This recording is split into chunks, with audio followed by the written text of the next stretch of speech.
Did you know that you can only see and love others as clearly as you can see and accept yourself? Have you ever noticed that you repeat the same relationships over and over, or you repeat something that looks like your parents' relationship with each other over and over, or maybe you repeat your own relationship with your parents?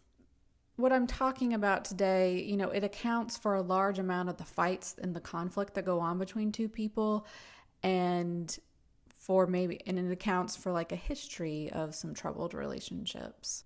And side note, it can, but not always, account for when a therapist, say you're seeing a therapist who you feel like they're not seeing you clearly, or it's like they're talking to the wrong person, or you're just not feeling heard or understood regularly. Or it can account for when it may a new person in therapy, feels like all these negative things toward the therapist, or feels lots and lots of insecurities with the therapist. All of that can kind of account for a block in a therapeutic relationship. And I just say that to bring myself into this and let you know that we therapists hold ourselves accountable for that kind of thing, ideally. Here's one example. Like, say you were a waiter or waitress earlier in your life at some point, maybe just yesterday. And when you encounter waiters and waitresses now, maybe you treat them with respect and you see how hard they're working, or you know how hard the job is and you want to provide some empathy for that. Or maybe you take it as an opportunity to treat them poorly, like you're looking for mistakes, or you find ways to demean them or make them feel less than. All of that will depend on how you feel or felt about being in the service industry yourself. Let's dive in to why this happens. Hi, I'm Ashley, and I've been a psychoanalytic therapist for the last 14 years. I also have my own private practice. On this channel, I talk about mental health topics, therapy topics, therapists, and as well as reality TV characters and dynamics, audience dynamics too. And I kind of use both to play off the other. If you think you might like that kind of content, please like and subscribe. And let's get into the video. So probably a lot of you have heard about projection. Projection is basically you take parts of yourself and then project them out into other people. A lot of times this is stuff you don't like or are uncomfortable with about yourself. So you project it out and you see it in other people while denying it in yourself.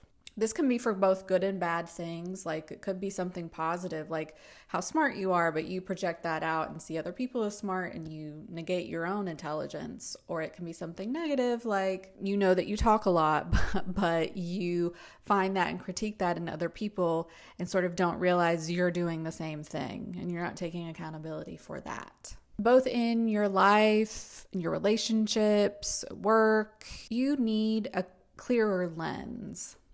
So when you're projecting things out and you don't see how that's a part of you, that's kind of a dirty lens, and it can be a filthy lens. It's important to do your own work to make sure that lens is as clear as possible. We'll get into more of that later, but just to say, self-awareness and self-reflection are incredibly important, and they are the backbone of any solid human and solid development of self. The more self-reflective you can be, the better your perceptions are, because you see all sides of things, and you see all sides of yourself.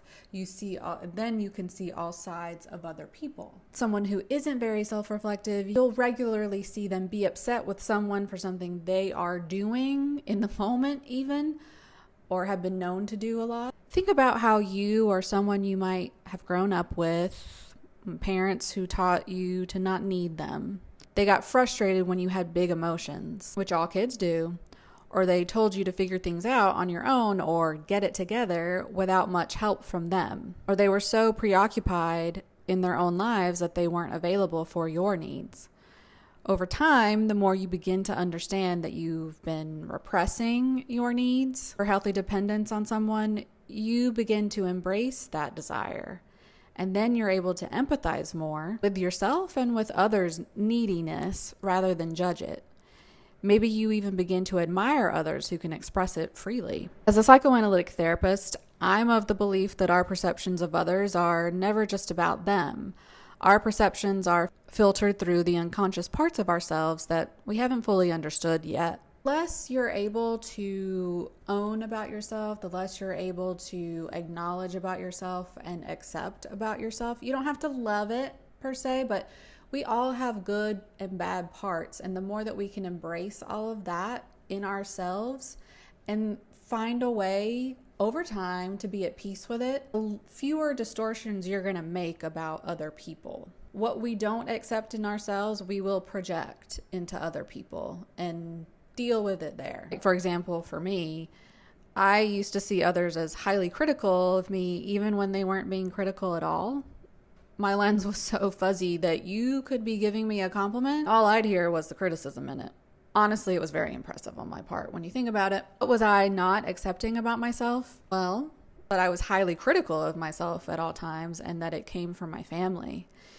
I didn't want to see my part in all of it, that I was making myself miserable. I didn't want to see my family for who they were and how they treated me, and therefore sort of embedded this very critical voice in my head. Have you ever noticed that the qualities you criticize in others are often the same ones you struggle with internally? Now, if we could take a moment and use reality television to help us see something about this concept.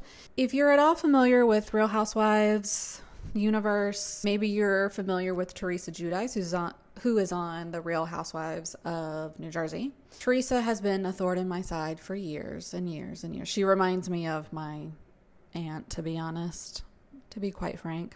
First of all, because of that link to someone in my family, I have extra energy about Teresa Giudice, but I have studied her over time, and there's something really consistent with her that fits into what we're talking about, which is pretty much 24 hours a day.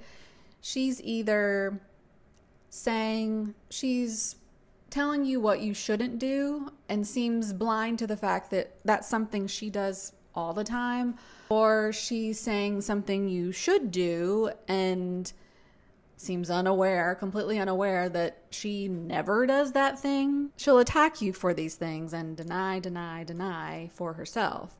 This is someone who really seems to lack in self-reflection. Like, I don't know if I've ever seen her be truly self-reflective.